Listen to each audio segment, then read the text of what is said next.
folks, welcome to our next lesson. Now, I know on our little plan it says accounting systems, but really when we're discussing accounting systems, we might as well look at internal controls at the same time because it's very much linked, and we will be returning to this as well the first week back after half term. So here goes. So the objectives, we're going to discuss how internal controls can support the organisation, examine the accounting system and its effectiveness, and evaluate the underpinning procedures of an accounting system, assessing the impact.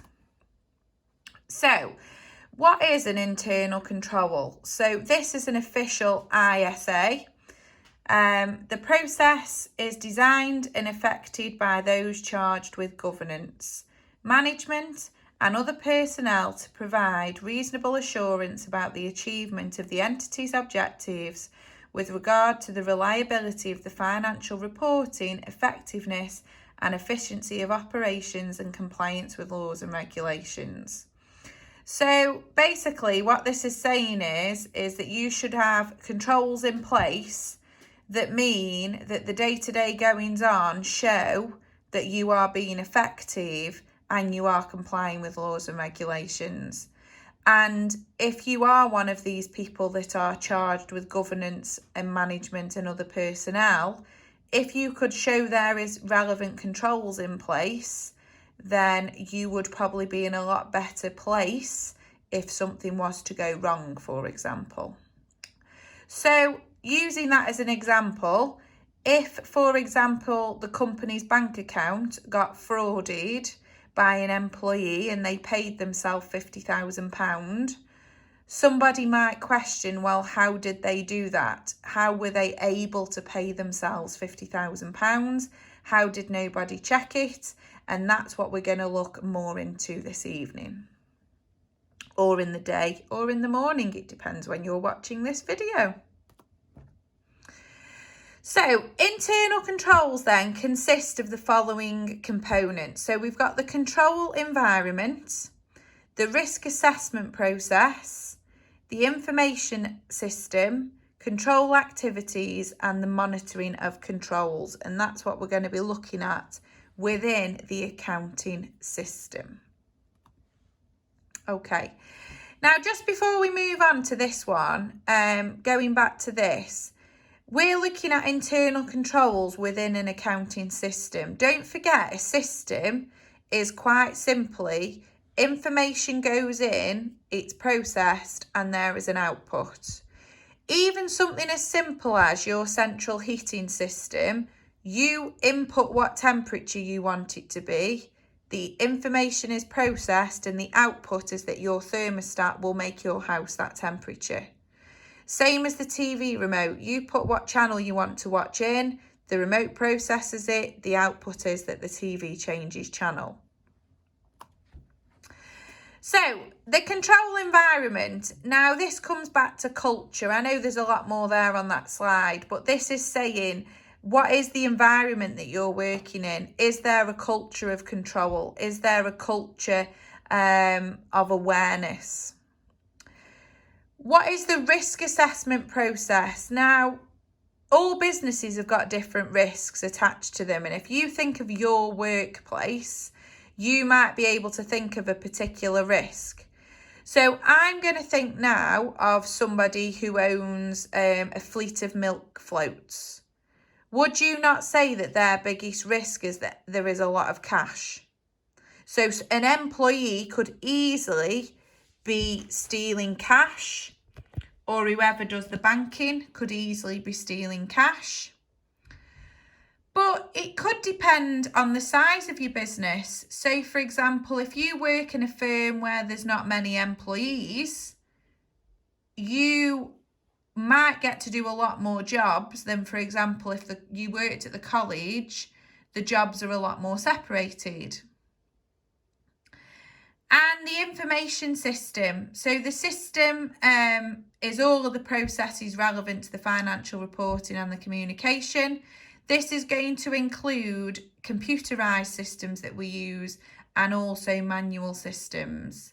And if you think of accounting in particular, accounting has gone from being very paper-based. If you think level 2, when you were drawing T accounts all the time and writing out handwritten day books, to now most people are using a computerized package.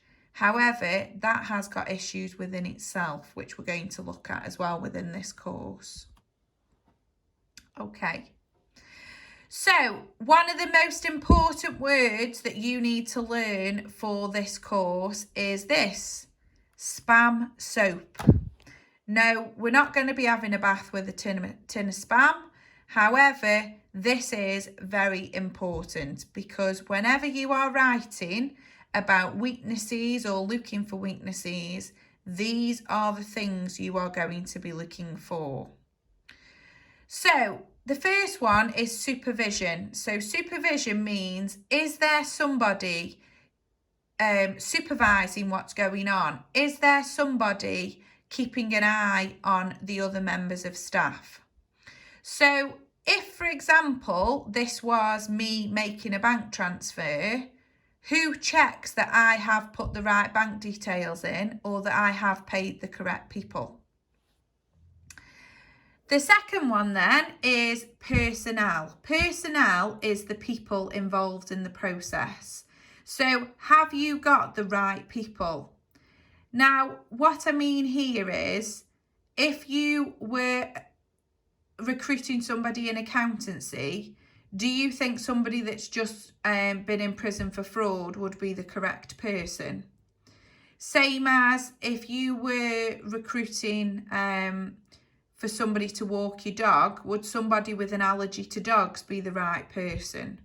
So personnel is very important.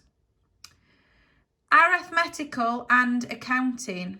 So how are we making sure that that things are done accurately, that things are calculated correctly?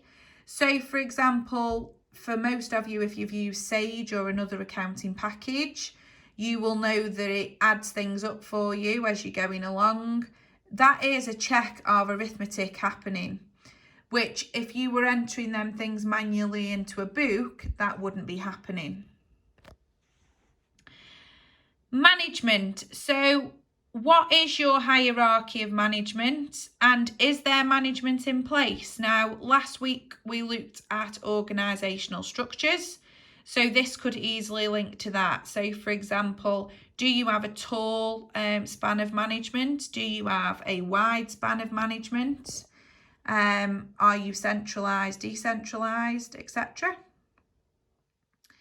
Segregation of duties. Now this one comes up quite a lot, and this is where, in an ideal world, your job is split out between many people. And I do understand that in the real world, sometimes this doesn't happen.